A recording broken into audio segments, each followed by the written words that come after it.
responsibility to confront. And as the samurai say, take arrows in your forehead and never in your back. Confront the challenges head on. Let's run right into the issue.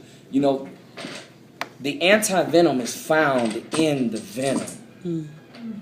The antidote is in the disease.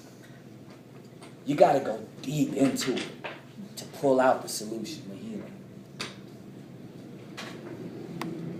So we may go there a little bit deeper. I'll show you some more stuff. Yeah. Thanks for having the courage to bring that up. Because a lot of times people are afraid. Race.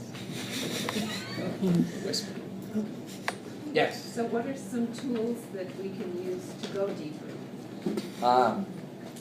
It's fascinating you bring that up. One powerful tool that Baha'i has given us is the tool of consultation.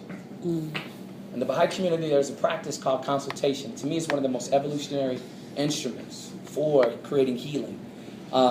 We have a very insidious, a hidden paradigm on how we typically disagree or talk with each other. It's a process referred to as debate. And if you examine the concept of debate, we have debate teams in school. We have the presidential debate, just like the Super Bowl. Oftentimes when even people say, let's dialogue, what they're really saying is let's have a polite debate. Debate is where when somebody's talking, you're listening to all the flaws and fissures and weaknesses in what they're saying. You're listening for everything that's going wrong. So that what you can do then is then exploit it. You can find that flaw, and you can take it and like, gotcha. Another term behind this is called subterfuge, hidden agenda. This especially happens in our most private and personal relationships. I personally think when disagreements happen, that's the real test of our character. Because when we all agree, that's easy. That's easy. Right. It's when we disagree is the real test of our character. And so, race is a construct of disagreement. It's designed for people to be opposed and go against each other, to be in competition. So in order to heal, to work through the illusion at the same time that is contributing to material, social, psychological, emotional, physical, spiritual disparity, we have to shift the paradigm on how we talk. So instead of looking for flaws, we look for points of connection and collaboration. Even if a person is saying stuff that is so intense and hard for us to hear, we're still looking for strengths in their point. Ways to build common ground, ways to connect. We have to get out of ourself. We have to get out of taking it personally. We have to get into the community of souls.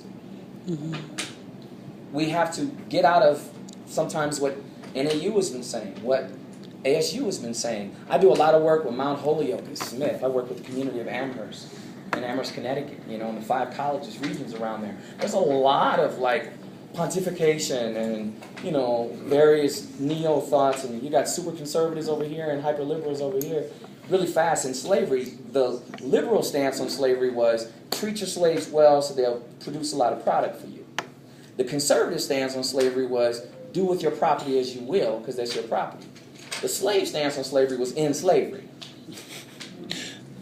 So the liberal and conservative stance won't do anything for us. It's about a spiritual. So we really got to learn to listen, get out of self, connect with souls, have challenging conversations. Use the instruments of consultation, purity of motive. We have no hidden agenda when we're going to this. Detached from all else save thee. I am only turned to God. So when this person's speaking and maybe even attacking me, what I see standing before me is the essence of creation. And I'm out of self and I'm able to hear and work to build.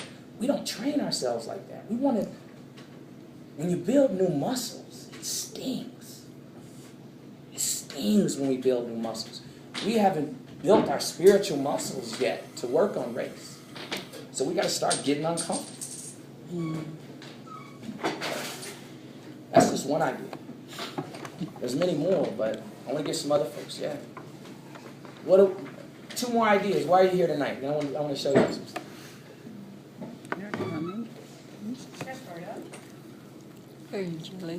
Come on. Bueller. Anyone? Yes. I was invited by a coworker for here to come tonight? I was invited by my friend Gary, who I work with at university, to come here tonight. So that's how I got here and why I'm here. Okay, so Gary invited you, but you could have said, hey, Gary, I got to wash my socks. I got stuff to do, Gary. Why did you come? I came because I was intrigued. I hadn't heard much of the Baha'i faith, and I've been raised in the Christian-based faith, and I'm just intrigued and interested and wanted to learn and meet new people. So. Well, sister, what denomination of Christianity? Well, Catholic, but then I've been, in the last recent years, more Protestant. Okay. Yeah. I was raised Baptist, big time. And I still, when I enrolled in the Baha'i community, because it really isn't like a conversion process. When I enrolled in the Baha'i community, my family was like, you don't love Jesus no more? What's wrong? I was like, nah, I still love Jesus. I said, but now I realize that Jesus, the same spirit that animated Jesus, is the same spirit that animated all the messengers of God. I was suddenly now a part of this huge spiritual family that before I was judging. And it made me a little angry. Because I was like, oh, I've been tricked. So whether you believe, basically to be a Baha'i is to recognize Baha'u'llah as a manifestation of God for the day. That's it.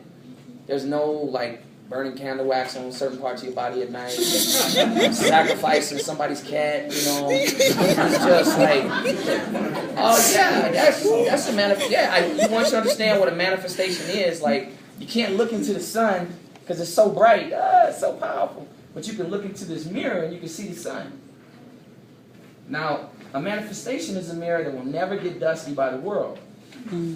That's a perfect mirror made by God. We're also mirrors, but our mirrors get dirty every day. Every day. So we got to clean off the dust and dross daily. Prayer, meditation, working on it to reflect that light. The manifestations of those perfect mirrors. But guess what happens? Mirrors get, over time, humans start to break them.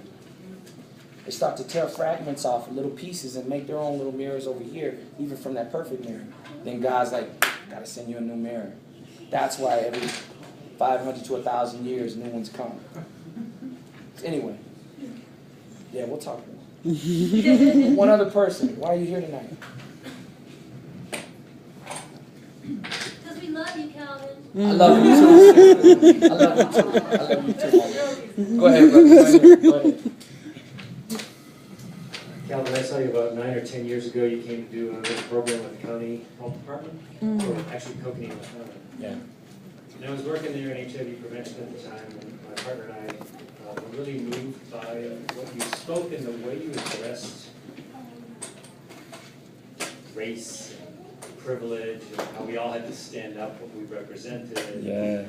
We were the only two that stood up for gay, and Yeah. it was interesting being in prevention, working with the gay community and still having my closet around me. It really forced me to stand up and say, how far do you want to go with this? So I came back when I saw you in the Flag Live, or saw your ad that you were going to be Right. I came to get another dose. I Mm. came to see what else I could deepen my experience of life with, to push myself, Yeah, brother.